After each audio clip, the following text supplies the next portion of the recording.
Today's conversation, I have been looking forward for a long time because Julian is my guest today. We have been talking offline for some time about the food industry and especially around plant-based and how consumer trends has evolved around that.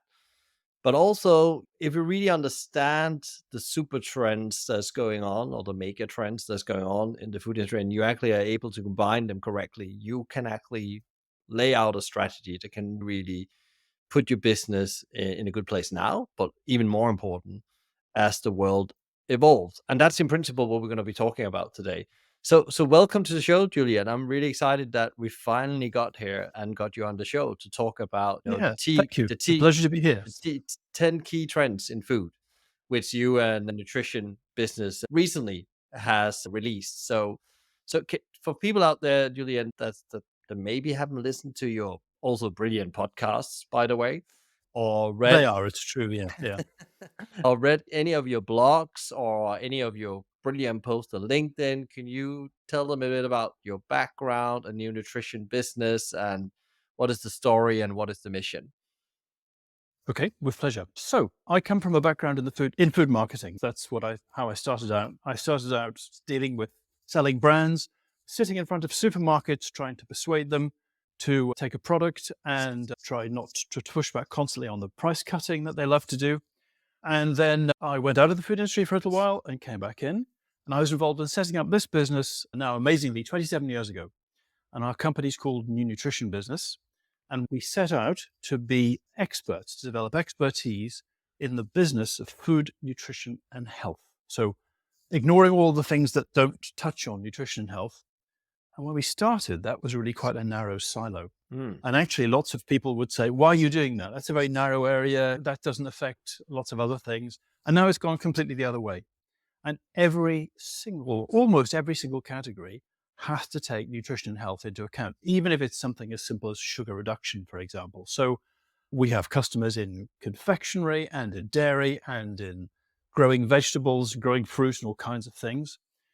We cover everything in nutrition and health, from the science through to the ingredients and the formulation of products and how it's marketed, how it's packaged, what the messages are, what shelf it goes on. Does it go to the supermarket? Does it go to food service? Does it go to specialty stores? So we've done that kind of really strong vertical expertise all this time. You've probably guessed by my accent where I'm from. I work on the basis that in any situation, one Englishman is quite sufficient. So my team, which is very small, we're only 15 people in total, they're every other nationality. So we've got, let's see, what have we got? Swedish, Croatian, Portuguese, Norwegian, New Zealand, American, and a few others as well. And it sounds like we're an enormous company, but we're not. There's only 15 of us. We do 95% of our business outside the UK. We have an affiliate in Japan that we work with. We do quite a lot of business in Japan. We have someone on the ground in China. And our focus is on helping companies understand what they can realistically do to succeed and how to keep up with the evolving consumer beliefs and the evolving science at the same time. So we're super practical. So everyone in our business has done the job, has actually had to launch a product, price a product, talk to a retailer, do some marketing. Or at the younger end, the other 30 below, they've got a background, usually educated to master's level in the biological sciences. So we bring those two things together: young, enthusiastic, energetic in the biological sciences, and experienced, old and exhausted. And those two things make a winning combination. And I doubt whether any of your listeners has ever heard of us. We're very discreet. We operate under complete confidentiality. We never disclose the names of our clients. We have very few clients. We tend to work with them on a long-term basis. So consultancy with our clients is about half of what we do. And the other half is what we're best known for, is our key trends analysis. So we publish every year, and have done for a very long time, what's called 10 key trends in food, nutrition, and health. And we look at the mega trends. Those are the things that companies have to take account of in their strategy, whether they like it or not. And that applies pretty much around the world. And then the key trends are the things that present opportunities for growth, or conversely challenges, and which of those key trends you connect to really depends on what category you're in or what part of the world you're in. Have I said enough on that? You said it really well, Julian, because again, I think Thank you. lots of people would think, what is it exactly you do with clients? And I think you made it very clear. You were helping them to get absolutely clarity on where they should prioritize and actually what challenges that in a Yeah, way brings along when you go on that yeah, journey, and actually how and what should you do to tackle those, and actually what. exactly. And I think also maybe you should touch a bit on that, because you said you've done this report for many years, and why is it so key actually to understand these trends? Because one of the things I noticed as well when I've been listening to you, reading the key trends, is that you're not coming up with lots of new stuff in these things, but actually you're working on a very long term basis. You also talked about your work on a long term basis with your client. So talk a bit about that horizon on things. Sure. Yeah. Well, the good thing about the food industry is, contrary to what the media often claims, things don't change quickly.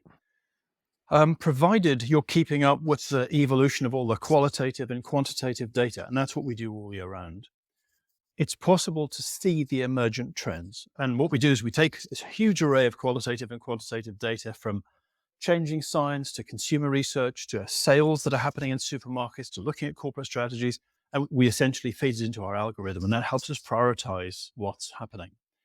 And it's very important to be focused on what's going to be there for the long term, because no business can afford to connect its factory, its new product development teams, or any of its resources to something which is not going to stick around. So we're very clear about being focused on the long term. So those things that don't stick around, people tend to refer to those as fads, don't they? Yeah. I'll explain this a moment. We don't use the word fads. Nobody in our company uses the word fads, because the way nutrition and health has evolved over the years, and we'll talk about this a little more shortly, is a lot of things emerge and then they settle down as a niche or big niche proposition. So there are many things that people will point to, and I will give an example today. And they say, oh, that's a fad. Well, we say, no, it's not a fad. It's just something that hasn't become a trend yet. Mm. And it may settle down as a small segment of the market, or it may be a slightly bigger one. And our customers value that. And what we also do, the reason we've been around for 27 years, is we're very honest with people. So if a customer comes to us and they have a view about doing something, we will tell them that that's a bad idea, if it is a bad idea, to save them money and to save them risk. Because we all have experience. I've run 3 businesses. We all have experience of what it means to take risk launching products. And people like that. So occasionally you'll get people who are upset because they really want to do this and they go away. And then what you find about 4 or 5 years later is you have a new customer who comes along, and it's someone who was at that company over there. And they go, you know what, you told our management not to do that. You were right. So that's why I've come to you, because you warned us not to do it. So we're sure to be very realistic and say, here are the opportunities, here's what's possible, and then to warn people away from the risks. And if there are risks, and there always are, help them kind of manage and mitigate those risks. Which is unusual, because most consultants just treat their customers like milch cows to be endlessly milked. And we've found it's best to be honest and walk away from money sometimes, going, I'm sorry, we can't help you with that. That's a misuse of your funds. Here's a better thing to do. Yeah, because it always comes back, as you just explained, that when people move around, it always come back That's right. Yeah. either good or bad. Either there's more business to be made because actually you have the ability to say no. And actually, when I did consultancy myself, I think often when I was in projects where there was other consultants said to me, you can't say yes to that because that can't happen. That's not what's going to happen. We all know that's a promise. That's election promise. I said that's not going to happen. You can't Yeah. execute on that. But it's really interesting. You said as well, like in the food industry, because have and am on that journey of launching a food product myself into a number of channels, and we had lots of learnings. And one of the things I figured out very quickly is that it maybe seems simple to be on the shelf in the supermarket, but the journey to that and the investment and the capabilities you need to have in place, you need to have your food manufacturing in place, you need to get your brand, your positioning in place, and all these investment. If you're not very long term about them, you're probably gonna be struggling because you're probably gonna get it wrong because there's like this Yeah. learning curve, and actually you have invested in product innovation and you got that product. It's not easy to go back and change. It'd take a year maybe to get a new product into that line or changing it all. Yeah. So you really need to do your homework compared to open restaurants. And of course, you do your due diligence there, but in a way, you can easier tweak that train as it goes on. You can of course get it totally wrong, but the consequences of a food product that has to go into food service at a supermarket, it can be huge if you don't Yes. do your homework. And that's why the failure rate among brands is so very high. Food and beverage brands, the failure rate is north of 80%. One of the riskiest things you can do is to launch a product for kids. I mean, the Mm, failure rate there is like 99%. It's wow. just unbelievable. And lots of people enthusiastically create products for kids without realizing what a crowded category it is, how difficult it is to differentiate yourself, and that they're doing the riskiest thing you can do, short of, say, running across a 6-lane motorway at the busiest time of day. That would probably be slightly riskier, but not much.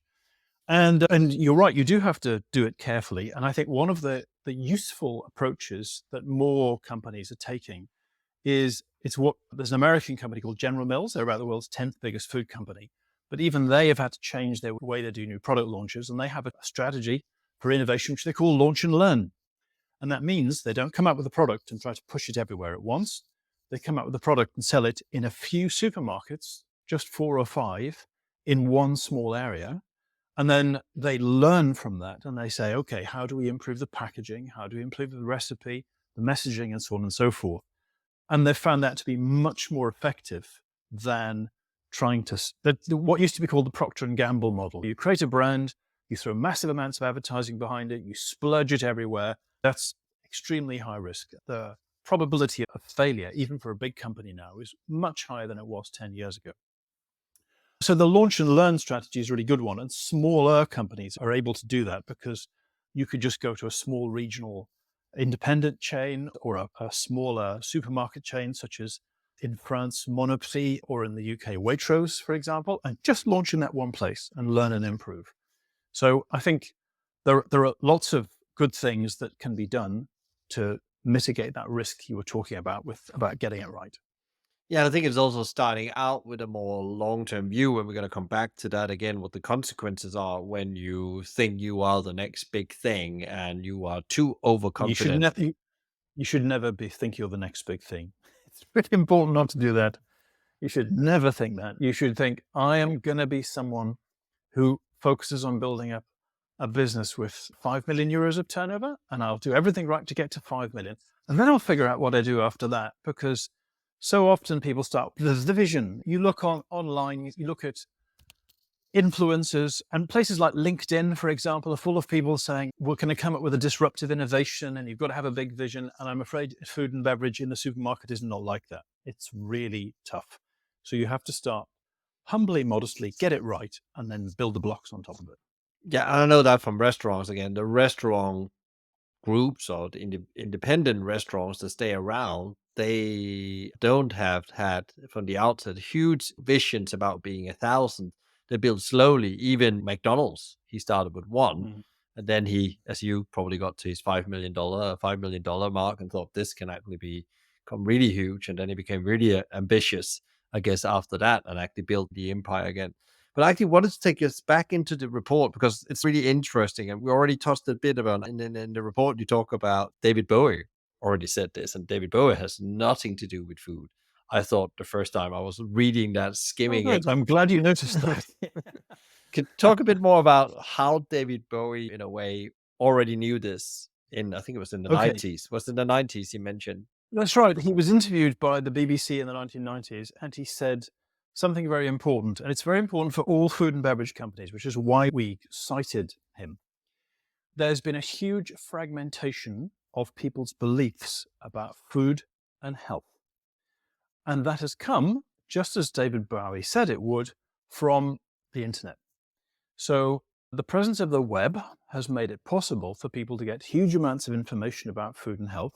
And then the real fragmentation kicks off about 2007-8, when everyone gets the mobile device in their pocket, the iPhone, for example.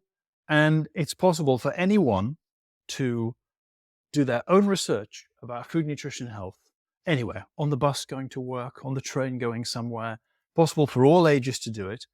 And while you often hear dietitians are particularly responsible for saying this, like, oh, there's lots of misinformation. Well, the question is, what's misinformation? Which we'll come to in a moment, because there's lots of people posting on the internet who are biochemists, dietitians, cardiologists, nutrition research scientists.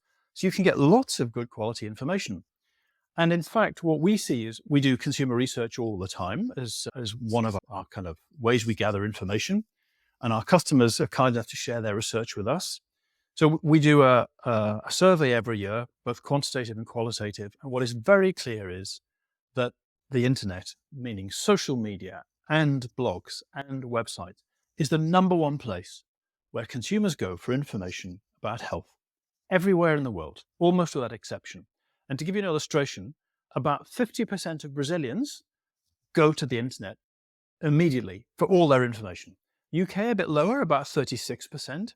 And then that means that people who perceive themselves as being experts fall back. So in the UK, for example, 36% of the population goes to the web for everything. Only about 12 to 14% go to a dietitian or a nutritionist. And of course, that's not their fault.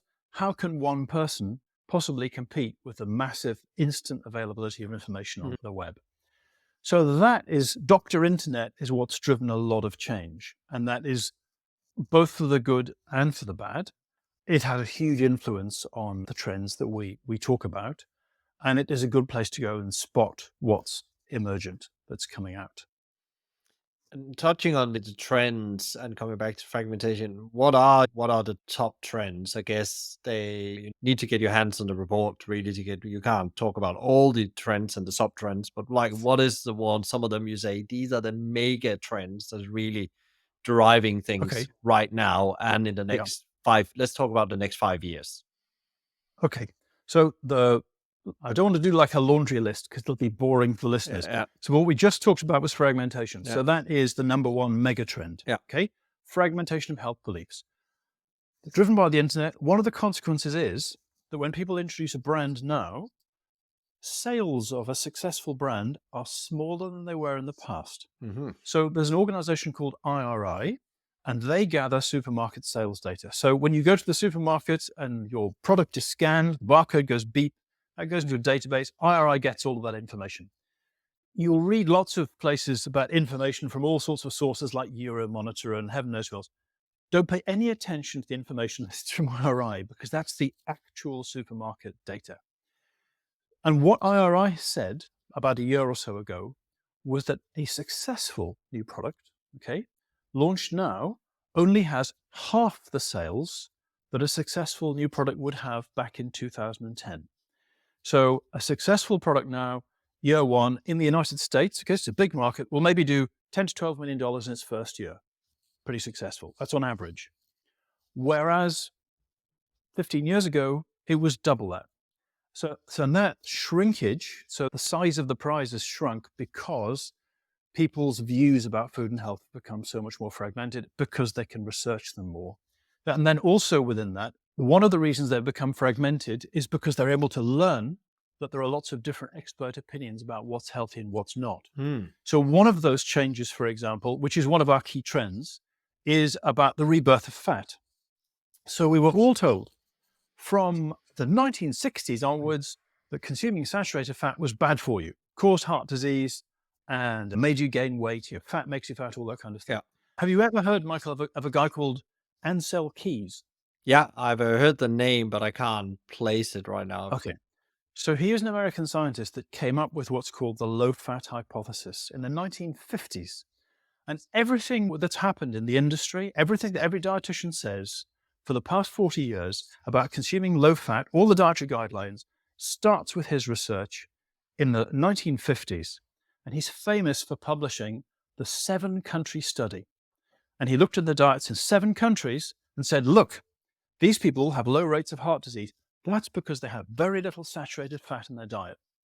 What we now know is that he didn't include the data from the other 14 countries that stated the opposite because he had made his mind up. And most of the research he did was false. There was one of his papers published in the 1970s where the university, just 2 or 3 years ago, found the research in the basement. And they thought, wouldn't it be marvelous to get modern researchers to look at this? And they worked with the British Medical Journal to look at it again.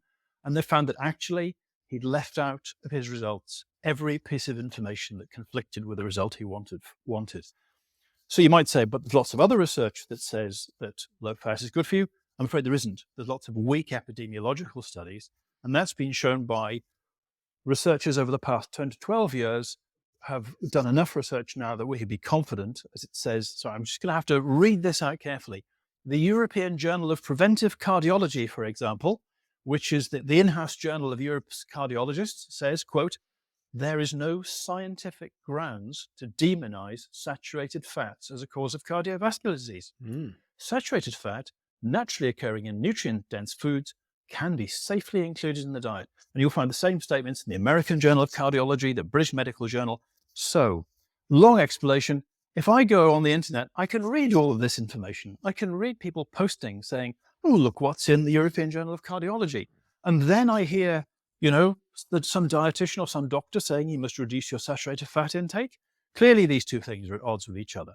So people make up their own point of view.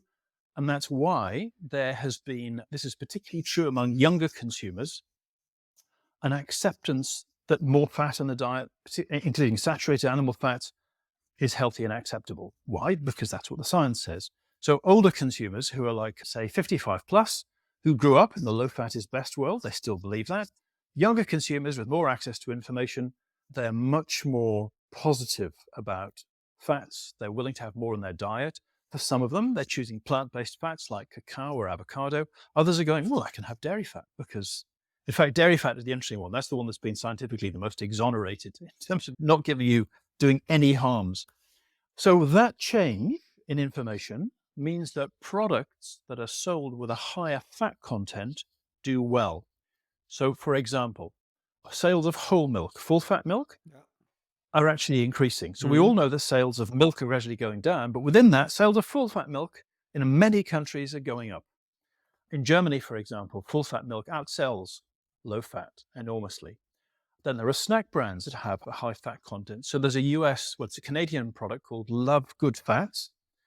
And it's a product that has a decent level of fat from plant-based sources. And in the space of 5 years, they've gone to $200 million in sales because the consumer is no longer afraid of fat. And then that leads to another thing, which is the keto diet. So if people are going, okay, this keto diet helped me with weight loss, and it's a high-fat diet, and I'm able to read that fats don't do any harm. Now I understand how that works better. So that in turn has helped influence them moving towards the keto diet. In reality, very few people are actually eating keto diets, but what they're doing is they're saying it's okay for me to consume more fat. So the rebirth of fat has been causing really significant growth for brands and for natural foods categories that connect to that. The avocado, for example, an avocado is 65% fat. Hasn't stopped it from becoming one of the most successful fruits over the past 10 years. You go back to the 1980s, people were being told not to eat avocados because it contained fat. What nonsense. Complete nonsense. Yeah, and it is also where like collagen is something that's really broth, it's also called. It's really now coming back on the supermarket shelf and all the intrinsic health benefits there is around that. You can really see a brand they call Take Stock. I think they rebranded to Freya now as well in the UK. There's really have had a launch where you say that they just hit that curve of really people going back and using that for health reasons or health benefits and actually not scared of collagen or broth in their food because it's both give taste, but also has super health benefits. Yeah. Well, it's an interesting choice of the reference you made to collagen because the growth of collagen is a consequence of the growth of the protein trend. So again, the dairy industry can take credit for educating people about protein. So dairy protein 25 years ago was a waste byproduct, which was mostly sent for animal feed. So it's a great example of upcycling. And dairy protein, because it's a very high quality protein, went into the powders and things for the gym bros, people who are really like building up their muscles. And then it gradually evolved into food. And then from about 2007, 9, 10, you have some leading brands that taste great because protein in a product, something like dairy protein, really helps with the mouthfeel and the texture. And at the same time, science came out telling people that more protein as part of a healthy diet actually helped with weight loss. And there was a big study published in 2010 in the New England Journal of Medicine. And it was led by Professor Arne Astrup at Copenhagen University.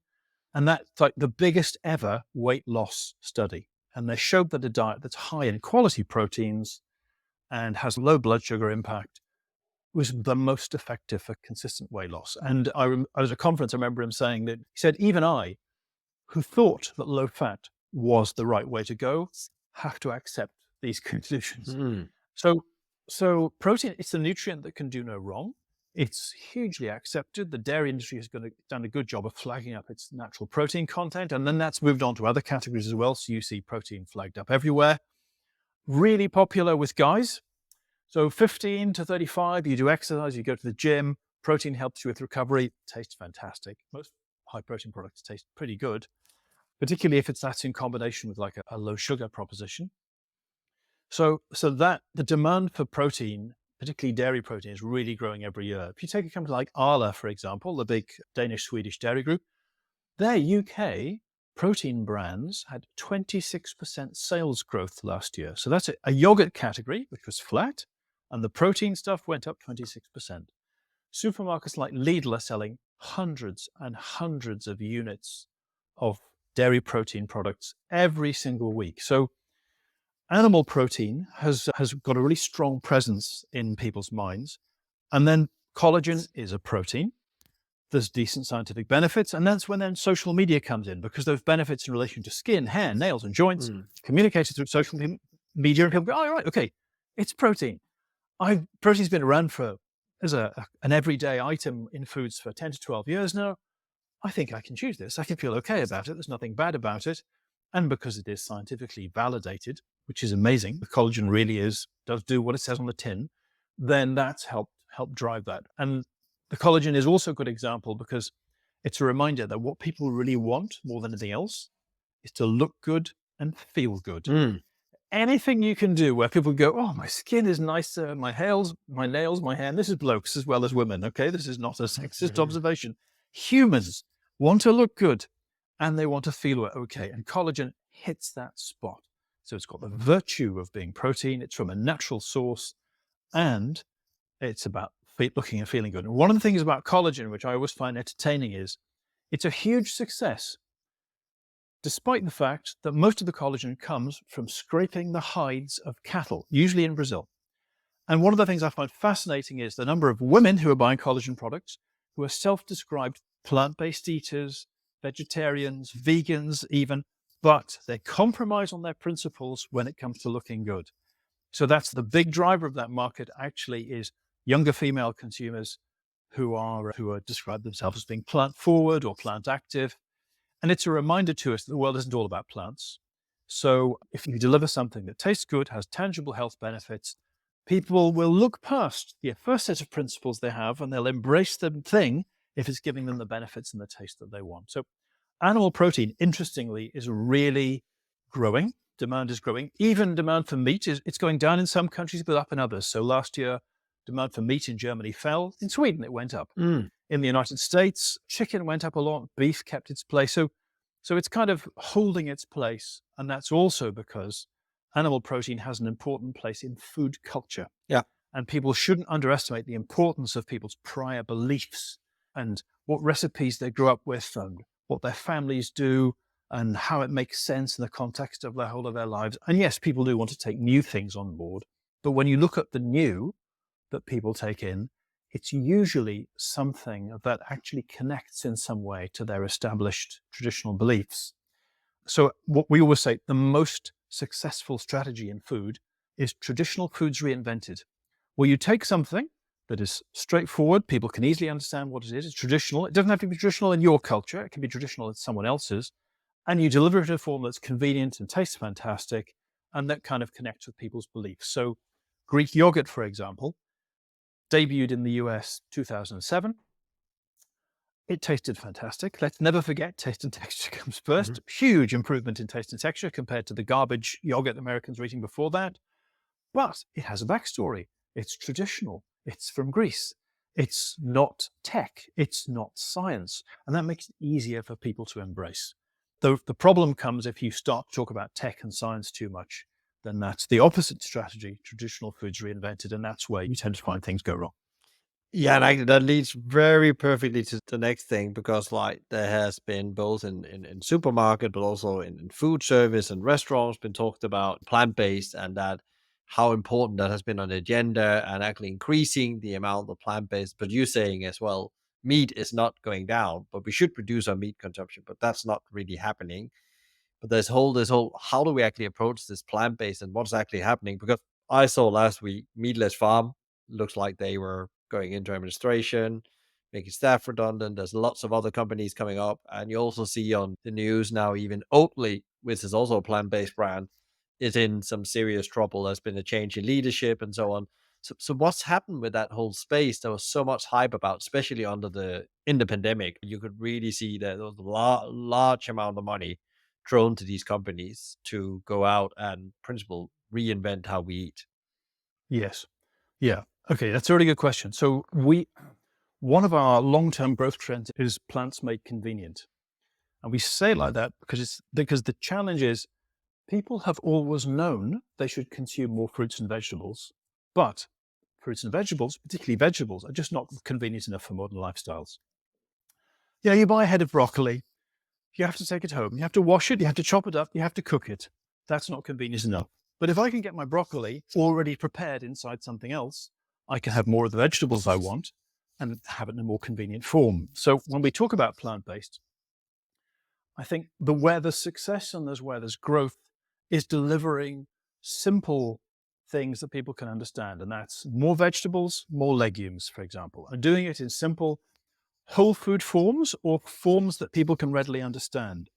An example of that is in Scandinavia, one of the biggest bakery groups markets a bread that is actually 30% vegetables. So they replaced the wheat flour with vegetable powders. And that's really increased its shelf space every year. It means that people can eat and enjoy bread and they can feel extra good about it because they're getting a dose of vegetables. So that's a steady, consistent, long-term trend. And you'll see that more in bakery, more vegetables being incorporated into more products. The other place within plants where there's growth is use of more spices, herbs, and botanicals. There's a couple of drivers of that. One is that the science around the health benefits is growing steadily. That's communicated on social media. And you're often talking about really traditional food ingredients. Remember what I said before about traditional foods reinvented? And you're bringing something that's traditional, has a backstory, easy to accept. So turmeric, for example, curcumin, the active compound. Turmeric is a part of the Indian diet. Everyone's used to Indian food. That's been in multiple countries for 20 years. It's got an impressive body of science for its health benefits. You can incorporate it into other dishes in a natural sort of way. So you see demand for products featuring turmeric steadily going up. And that's increasingly true of other herbs and spices. And then you come on to the thing you mentioned, which is the substitutes. And then let's divide that into two pots. There's meat substitutes and dairy substitutes. Let's do meat substitutes first. Meat substitutes business is, we think, the biggest failure in food industry history. And I'm pleased to say that we started telling our customers in 2017 that it wasn't going to go very well. So the meat substitute business has actually been around since the 1970s. And what concerned us was, if you look at the technology of taking 15 or 20 highly technical ingredients and fitting them together, that technology hasn't changed very much since about 1985. And while companies like Beyond Meat and all those people were making big claims, we just found from our own consumer research, they just didn't quite taste good enough. So we thought the market would grow and it would be big niche. So we told our customers from 2017, we're not being smart after the fact. I'm on the record. If you go to a website called Food Navigator, you'll find that there was an interview where I said, the investors are going to be disappointed. And the investors were the big drivers. So you had a lot of finance bros and a lot of tech bros raising billions. And we think something like $20 billion was put into all of these businesses. And venture capitalists, the number of times we sat around in meetings and said to venture capitalists, you don't really want to know our opinion. Only once usually, because that's when we'd say, you really shouldn't do this. Because it's going to be a niche. But they know best. There you go. That's finance people for you. And what's happened is not only has it plateaued as a niche, sales are now going down. Yeah. So in the US last year, sales of plant-based meat substitutes fell 12%. They're down 12% so far this year. The UK, which is about the biggest European market, sales off about 10% this year and 10% last year because they don't taste good enough. They fail on taste and texture. They have long ingredient lists. And consumers have been telling us for 20 years they want clean label, they want short ingredient lists, things they understand, and it's a substitute for meat. Well, why would you substitute for meat something which doesn't taste very good, has this long ingredient list? And then there are some people who go, oh, it's all to do with price. If only the price was lower, they would sell better. I'm sorry to say that's complete nonsense. Supermarkets are full of products that are premium priced and are successful. If you look at, say, organic meat or meat from grass-fed sources, huge premiums, 100% premium over your mass-produced meat. And people pay for it because it delivers on taste and texture, it lines up with their beliefs. So the argument that's all about price just reveals the naivety of the people who make that argument, because good marketers can make something work at a premium price if it tastes all right and it lines up with people's beliefs. So all the investors are disappointed. One of the early investors was a man called Bill Gates. You might have heard of him. He got Yeah, into I a think company so. called Beyond Meat. He's put about $1 billion into this. He seems to have got out of the whole thing just before it started to turn to custard. Companies like Meatless Farm, that was a perfect example, to my mind, of tech bro and finance bro coming together. The founder came from the world of computers and had these finance people. So you have these two groups of people who are doing a field of dreams thing. And just like all the others, didn't know anything about the consumer, didn't know anything about the technology. So that market it's not going to disappear. It'll plateau at some point, but it'll stay niche. What people want, if you're going to give people a burger or some substitute for meat, as long as it's got those natural ingredients in it and it's not pretending too much to be a sausage or a burger, they'll embrace it. So a really good example of a brand that does that is an Australian brand called Fable Foods. And they do make burgers, but they make them out of mushrooms. They make them out of shiitake and all kinds of things. And they're kind of the best example of how to do it right. So they're formed by people who have a background in food service and in chefs. They've created excellent tasting products. That was their focus. Fabulous taste, simple ingredients. And what did they do first? They went to food service. They went to upscale food service because inevitably, as it's a quality product, it's a premium product. And they got steady growth. They're not just selling in Australia, they're in Singapore, Japan, the United States, and so on. So that's a better approach to take. If you want a meat substitute, it's to use something that is easy for the consumer to understand, focus on quality, focus on simple ingredients. Okay, so that's meat substitutes. And then the next one after that is dairy substitutes. Really, the only success in dairy substitutes is in plant-based milks, okay? Cheeses, all the rest of it, tiny market share, 1 or 2%. Why? They fail to perform on taste and texture. As one bit of consumer research I looked at said, vegan cheese is like eating a piece of car tire. It is for most people. And if you want people to switch from eating this to eating that, it has to perform well on taste and texture. And I know people think there's a sustainability argument, but we'll come back to that in a moment. So plant-based milks actually weren't doing very well until almond milk came along in 2007. And almond milk did what? It provided an ingredient that is easy for people to understand, almonds, and it made a step change in the taste and texture experience of the consumer. And that's when the plant-based milk market took off. Then along came oat milk, about 2015 and 16. Same story, big step up in taste and texture. So oat milks are consumed by people who really enjoy that. But it's worth bearing in mind that the big driver in dairy-based substitutes is actually digestive wellness. It's not sustainability, it's not plants. It's because people were consuming cow's milk, found it gave them digestive discomfort. And there's lots of people who have that for many different reasons. By switching to a plant milk, they got something that took away the digestive discomfort, but they still had a milk-like thing to put in their coffee or their smoothie or whatever. So that's been the big driver of growth. However, you often hear it said that plant milks are mainstream. Sorry, they're not. That's also a niche. Even the US, which is the world's biggest market for plant milks, their market share by value is 14%. That's 14%. But because they're premium priced, volume, it's only 9% of the liquid milk market. So after 25 years of effort, I think 9% volume share is big niche. It's fine. It's a great place to be, but it's big niche. And sadly, a lot of the growth has come because of companies such as Oatly throwing huge amounts of money at that market. So Oatly last year had sales of $600 million. Sounds fantastic. They made a loss of $300 million. Can you imagine? When I've been running a business for someone else, if we made any loss, even $5, I'd have just been fired. You know, what sort of investors allow their chief executive to go incinerating money like that year after year? So people admire Oatly. I actually don't understand why, because literally anyone could grow $600 million of sales if you're allowed to burn $300 million. I could give it to my 19-year-old daughter. She'd actually probably make a profit, to be perfectly honest. It's just extraordinary. The reality behind plant milks is most of them don't make any profit. In fact, the whole plant-based dairy alternatives market is performing way less than was expected. What most people don't realize is that Danone, the dairy company, they're actually the world's biggest maker of plant-based milks. They fired their CEO in 2021. The shareholders fired him. He was the guy that took them into plant-based milks, but it's never come anywhere near the targets that were set. And the profitability is not great, and that's dragged down their profitability. So he was sent away. So it's really important to understand that nothing to do with plant-based dairy is mainstream. It's all niche, of which milk is the big niche. Often it's not profitable. It's really difficult to produce something, even selling at the premium price they sell at, and make a profit. And just going back to meat substitutes. Yeah. One of our customers shared the financials of a number of meat substitute makers in Europe. There was 10 of them. 9 of them were losing money. If you looked at the total cumulative losses on their balance sheet, the losses between them were about £130 million. Wow. Which is $180 million.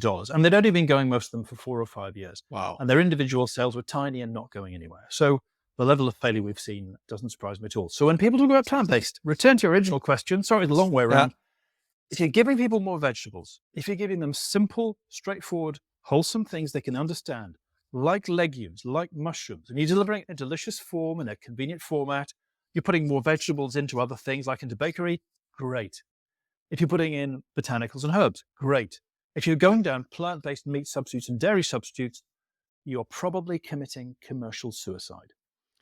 It's really interesting because we've been very inspired by Fable Foods and the Paul's Kitchen and whatever. We, in principle, sell into food service, into chefs. And the first thing they asked me and the team when we them early on, this is not fake meat, is it? No, this is natural. It's legumes, it's pulses. Oh, good. So then they start to get, actually, this is traditional food reinvented, as you said. They really see how you, and we also, as a believer, and I think it's very important as an operator not to be against meat, but actually find out how you actually work around meat, because it's so deeply ingrained in culture, as you said. And I think there is a space where you can help people reduce meat consumption, but it can never be on the compromise of taste and pleasure and the eating experience. Absolutely. Well, there's another thing about meat. I see that animal protein led by dairy is doing well. Have you ever heard of the carnivore diet? Yeah. So we detected this about 5 years ago. My colleagues detected it, not me. And we've been looking at it. And now we feel confident to say that probably 2 or 3 years from now, there will be more people on the carnivore diet than there are vegans. Okay. And the reasons for that are multiple. I think a lot of the old fears about meat have fallen away as new science has emerged. As we've all been told all of our lives, not to consume red meat, it'll give you cancer. Probably didn't touch red meat myself for 20 years. That was based on really weak epidemiological science. So you can't really make that as a claim. And meat is a source of nutrients. And of course, protein has been progressing all of these years. So among guys, 20 to 35 who go to the gym, the carnivore diet is a real thing, which I find absolutely astounding. Like, you basically live on beef and lamb. How do you do this? And then there's what's called semi-carnivore, where they incorporate some vegetables, thank heavens, and a few other things into their diet. And yeah, we've just been faced by the fact of the huge amount of attention it gets on social media, the tremendous number of consumers who show up in the qualitative work we've done in this group, fitness-oriented younger guys. So the carnivore diet is going to be a thing. And there's no reason to believe that meat consumption is going away. If I would have said maybe 10 or 15 years ago, yeah, it's inevitable, meat consumption will decline, that's not going to happen. One of the other things that's enabling it to stay is at the more premium end, just like dairy companies, meat companies are getting their sustainability act together. So you may have heard of something called regenerative agriculture. Mm-hmm. So that means what a lot of people want, because of food culture, is to go on enjoying their favorite foods. So when I'm searching on social media or looking in mainstream media as a consumer, I can read that there's a thing called regenerative agriculture. I can also read that contrary to what we've been told, that meat produces all these greenhouse gases, in fact, there are farmers working to enable their grassland to absorb CO2 from the air. So one example is in Australia, there's one beef farm that is already demonstrably independently verified as a carbon negative farm. In other words, it takes more carbon out of the air Mm. than the cattle produce Wow. because they've changed their farming practices. So this is very early stage, but younger farmers have wised up to this. And bit by bit, this is moving on. And it doesn't matter that it's still only a small percentage of farmers, because those people, especially the guys who go to the gym, can read, oh, farmers can take carbon out of the air now, and that means permission to enjoy. So that's also connected to the megatrend of fragmentation. So there's fragmentation of beliefs about health. There's also fragmentation of beliefs about what sustainability means. And it means lots of different things to different people. There's no one view of what that is. And you can see this in the way that meat is maintaining its place, in some countries going up, one or two going down, like Germany, for example, but Germany has really high per capita meat consumption. They could do with bringing it down. Meat snacks, for example. Mm. So again, this percentage of younger guys really want to enjoy protein as a snack. Do you know the US market for meat snacks is worth $4.7 billion, growing 20% a year? Wow. It's 4 times the size of the market for plant-based meat substitutes. That's amazing. Even in the UK, which is quite a sort of pro-plant market, the market is about £300 million and growing 15 to 20% a year. And it's powered by fitness-oriented, protein-oriented, younger male consumers who have got fragmented beliefs. They've got different beliefs from the person over there. And that's what's really driving that change. So yeah, meat's just not going to go away. Taking into our current situation, inflation, blah, blah, blah, coming out of one economic challenge after the other, what should you take into account when you develop your strategy? Of course, you need to hit the trends of what the consumer wants, but there's also a wallet that is getting Yes. smaller. And how, I know you were talking about premium product a lot up to now, but how do Yeah. you tackle that in your Well, strategies? that's a really good question. So what is very clear is that even when people have got tight budgets, they will prioritize a health benefit that is important to them. And we have customers in South America, for example. We have customers in one South American country where the average income is only $2,500 a year. But do you know what sells really well? Expensive, high protein dairy products. Because guys who are doing physical jobs, driving trucks, moving things, they prioritize, I'm going to have that 20-gram dairy protein pack in my choices because that's what enables me to perform and do my job. And that's what I like the taste of. It's like energy drinks. Energy drinks are hugely popular because they give this massive shot of stimulation. And energy drinks have sailed on through downturns for 30 years now. And that's because the people who drink them, who are mostly male again, they prioritize that shot of stimulation so they can go on working, studying, partying, whatever they want to do. And energy drinks are super premium. You look at them on a price per litre basis, and they're right the way up here. It's a hugely profitable area. Some of the world's most profitable companies are the ones making energy drinks. So I think there's one thing to take into account is understand who needs this benefit and how important is it to them, and then come up with a benefit that's aligned with people's preferences, so they will give priority to it. So doing things for health is not the optional extra that it was 25 years ago. For almost everyone, even for most of the mass market, people will still buy at least that one thing that they need. Having said that, yeah, of course, people's budgets do matter. I know it's hard to believe, but things actually economically are pretty good now compared to some times in the past.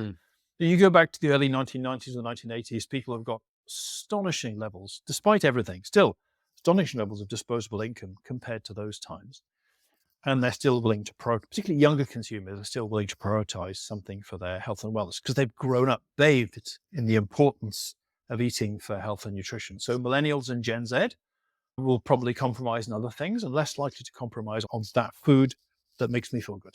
That's really super, super interesting. We're coming to the end. A couple more questions, Julian. I would like to touch on you. What advice would you give to leaders out there that's actually building a business that is a force for good, which means, in my view, they are profitable and they have then the ability to make positive impact on people, society, and the planet. What is your top advice? Because you'll be giving like lots of insights here, but like, what should I, as a CEO of a business like that, be really prioritizing right now?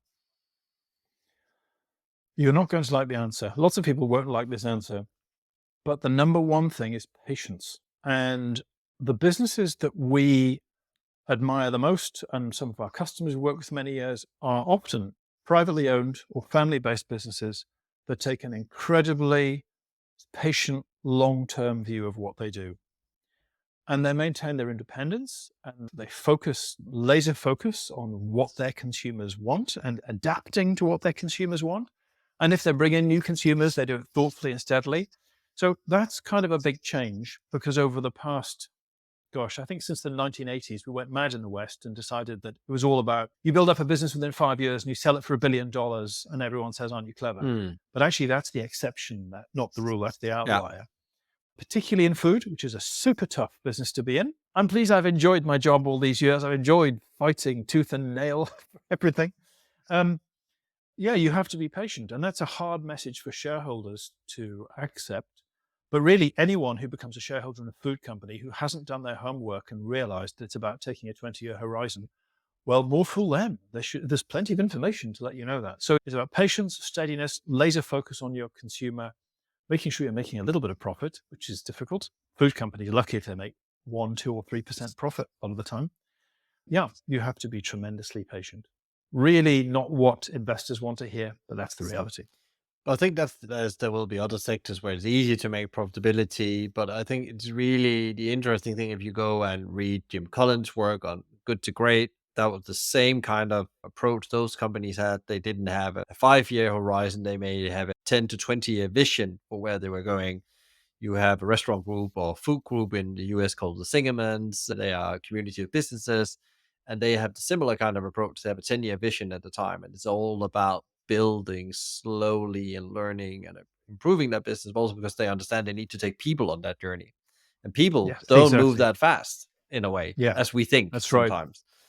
I know they don't. If I could give you another example, this is out of health and nutrition, but it's a company I admire. If you pass through an airport, sometimes in the duty-free shops, you'll see a product on sale wrapped in tartan, Scottish tartan, and it's got a shortbread and a Yeah. brand called Walker's. Yeah. That company was founded in 1973, still owned by the original family.